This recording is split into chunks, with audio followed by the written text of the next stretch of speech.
Sveiki, esu Ernesta ir šiandien Jums pristatysiu elektrinių girliandų saugą.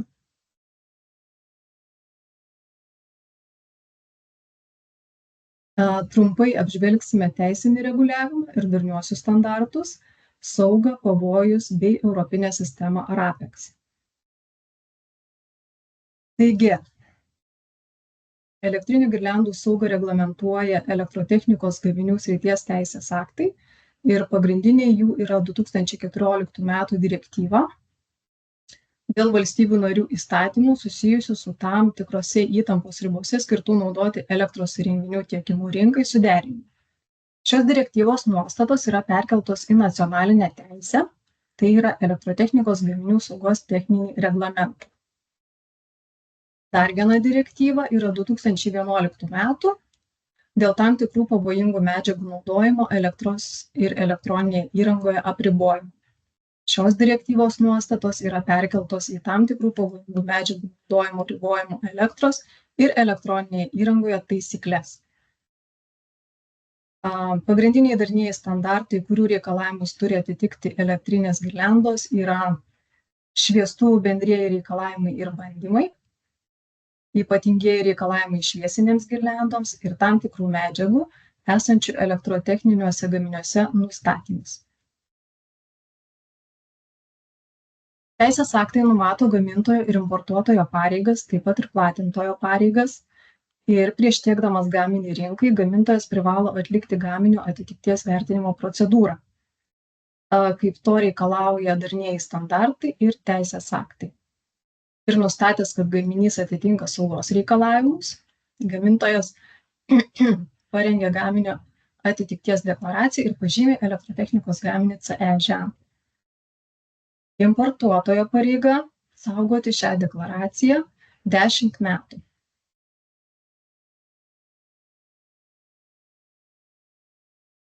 Toliau pakalbėsime truputėlį apie saugą, tai yra kaip galima atpažinti galimai nesaugią elektrinę girliandą.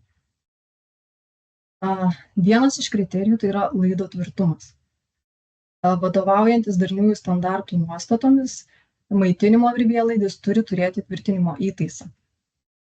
Tai kairėje pusėje esančioje nuotraukoje jūs galite matyti, kad laidai tvirtinimo įtaiso neturi. O dešinėje pusėje esančioje nuotraukoje laidai šį įtaisą turi.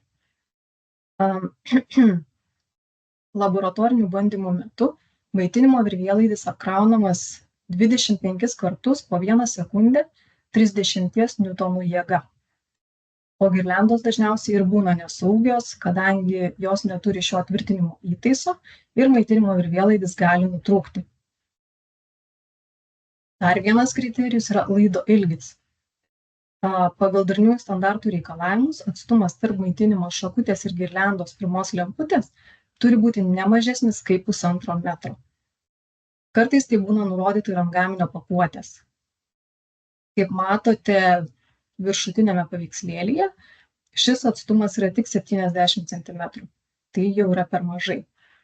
O apatinėme paveikslėlyje šis atstumas yra 3 metrai. Tai jau yra viskas gerai. Dar vienas kriterijus yra apsauga nuo dulkių ir drėgmės. Jei girlianda skirta naudoti lauke, ji turi turėti žymėjimą bent IP44. Tai yra, ji turi būti atspari vandeniui ir kietosioms dalelėms. Kaip matote nuotraukoje kairėje, ant girliandos pakuotės yra nurodyta, kad tai yra lauko girlianda. Tačiau yra žymėjimas IP20. Ir tai jau yra per mažai. O dešinėje pusėje yra lauko girlianda ir čia jau yra žymėjimas IP44. Taip pat maitinimo šakutė turi turėti tokią pačią IP apsaugą kaip ir pats gaminys. Pavyzdyje jūs matote, kad ant šakutės yra žymėjimas IP44, ant paties gaminio taipogi IP44.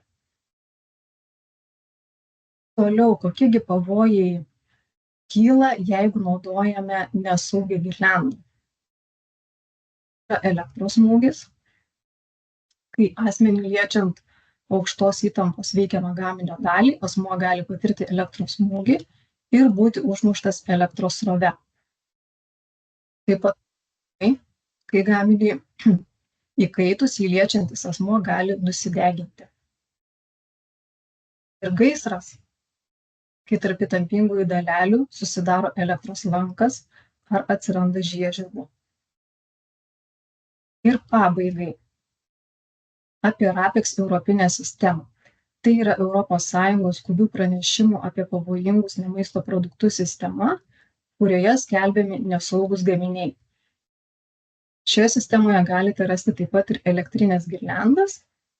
Jeigu gaminio kategorijos laukelyje pasirinksite lempučių girliandus, jūs galėsite rasti visas nesaugias girliandas, kurios yra nustatytos ES. Tai būtų tiek. Ačiū už dėmesį.